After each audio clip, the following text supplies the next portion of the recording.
Hello दोस्तों। देखिए, खाना खाते समय हमको एक बात याद आया जो मैं आप लोगों को सुनाना और बताना चाहता हूँ, जो कि एक कलयुग पे है।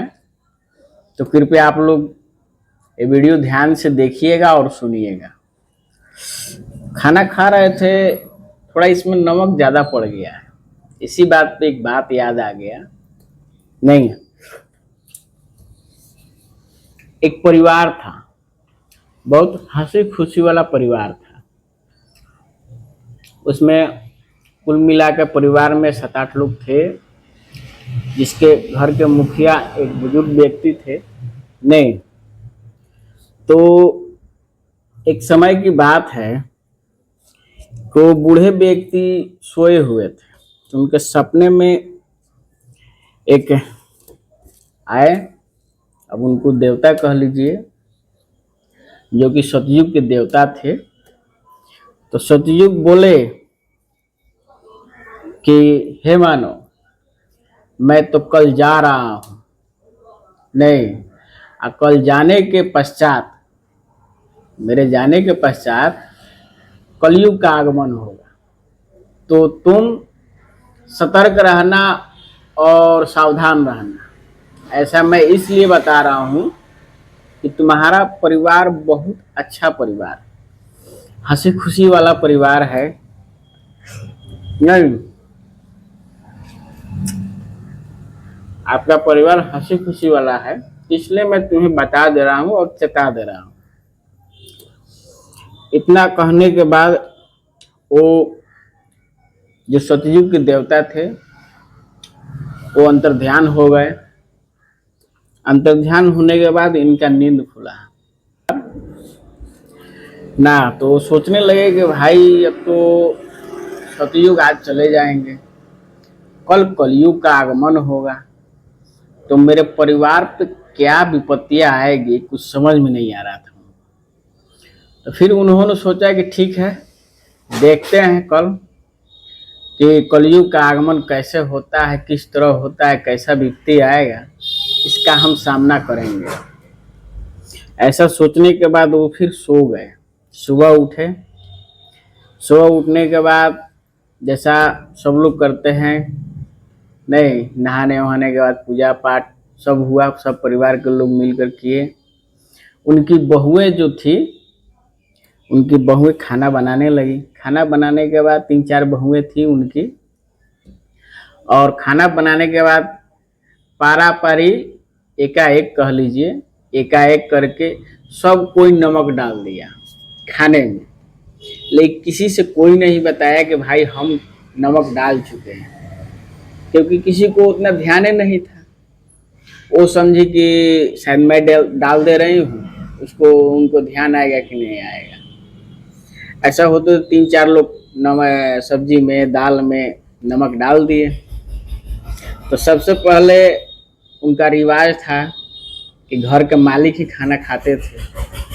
खाना खाने के लिए मतलब घर के मुखिया को दे दिया गया। घर के मुखिया जैसे खाना खाने बैठे तो एक कौर डाल रहे हैं मुंह में डालते उनको पता चल गया कि भाई खाने में तो बहुत ज्यादा नमक है। तो उनको समझ में आ गया कि हो ना हो कलयुग का आगमन हो गया है हमारे घर पे।